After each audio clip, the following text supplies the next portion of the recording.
Hello అందరికీ, నేను మీ Chandu Srinivas. Morning లేచాక ఒక ఫ్రెష్ ఫీల్ తోటి ఇంకా ప్లెజెంట్ మైండ్ తోటి మన డే స్టార్ట్ చేసామంటే రోజంతా చాలా హుషారుగా ఉంటుంది. మన పనులన్నీ కూడా ఎటువంటి స్ట్రెస్ లేకుండా చకచకా అయిపోతాయి.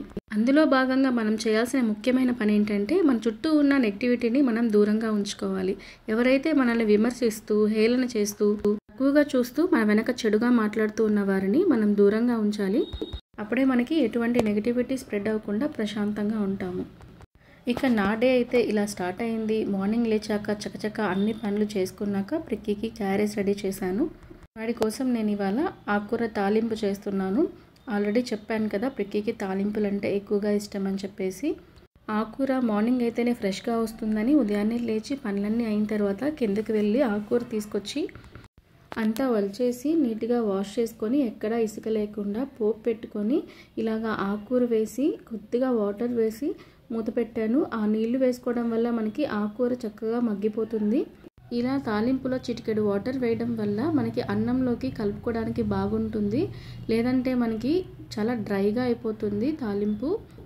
ఇంకా ప్రిక్కీకి ఒక బాక్స్కి ఆకుకూర తాలింపు, అలాగే ఇంకొక బాక్స్కి యాజ్ ఇట్ ఈస్గా ఎప్పట్లాగే కర్డ్ రైస్ పెట్టాను ఆవకాయతోటి. ఇలా వాడికి లంచ్ బాక్స్ రెడీ చేసిన తర్వాత వాడికి స్నాక్స్లోకి వేయించిన వేరుశనగ పప్పుల్ని వేశాను.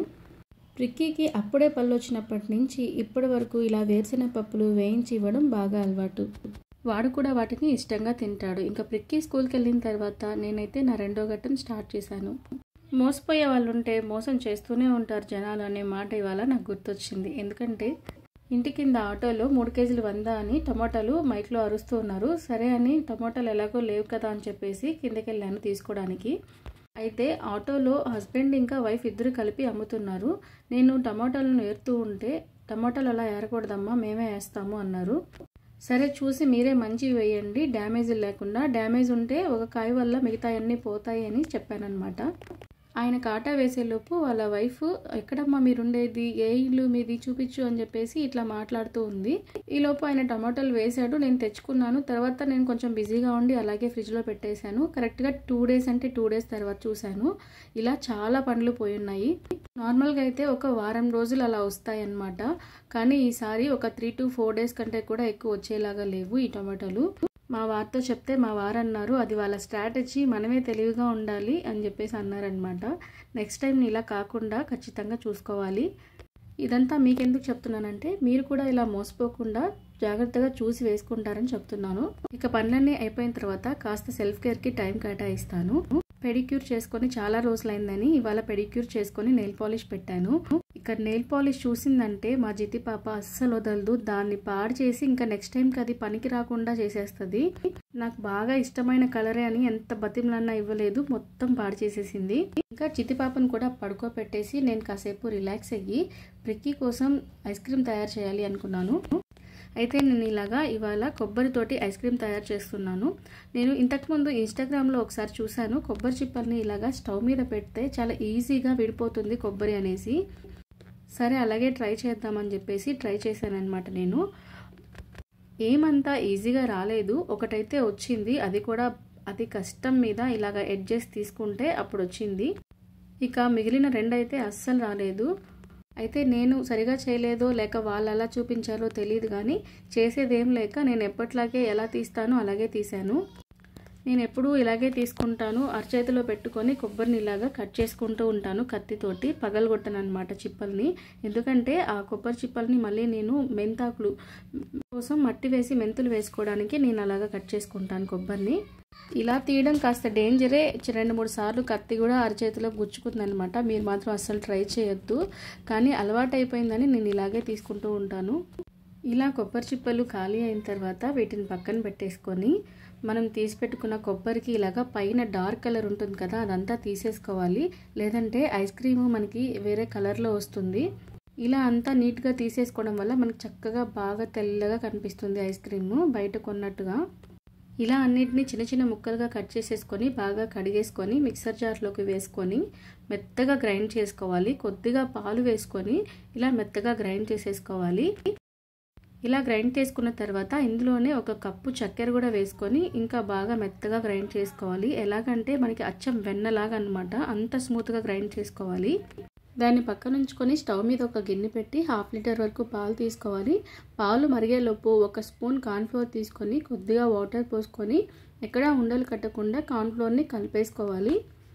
ఈలోపు మన పాలు పొంగొచ్చేస్తాయి కాబట్టి మనం రెడీ చేసుకున్న ఈ కార్న్‌ఫ్లోర్ మిశ్రమాన్ని ఇందులో వేసేసుకొని బాగా కలిపేసుకోవాలి. వేడి పాలల్లో కార్న్‌ఫ్లోర్ వాటర్ పోస్తున్నాం కాబట్టి ఉండలు కట్టేస్తుంది. అలా ఉండలు కట్టకుండా ఇలాగా స్పూన్ తోటి కలుపుతూ ఉండాలి. ఐస్ క్రీమ్కి మరింత టేస్ట్ పెంచడానికి నేను ఇక్కడ ఒక 2 డ్రాప్స్ వరకు వెనిలా ఎసెన్స్ వేసుకున్నాను. ఏ ఎసెన్స్ వేసుకోకపోయినా ఈ ఐస్ క్రీమ్ చాలా బాగుంటుంది. ఎసెన్స్ వేసుకోవడం వల్ల టేస్ట్ ఇంకా స్మెల్ కూడా చాలా బాగుంటాయి. పాలు ఇలా బాగా చిక్కబడిన తర్వాత మనం ముందుగా గ్రైండ్ చేసి పెట్టుకున్న కొబ్బరి పేస్ట్లో ఈ పాలను వేసేసుకొని బాగా గ్రైండ్ చేసుకోవాలి. బాగా గ్రైండ్ చేసుకున్నాక ఇలాగా బాగా చిక్కటి పాలులాగా తయారవుతాయి.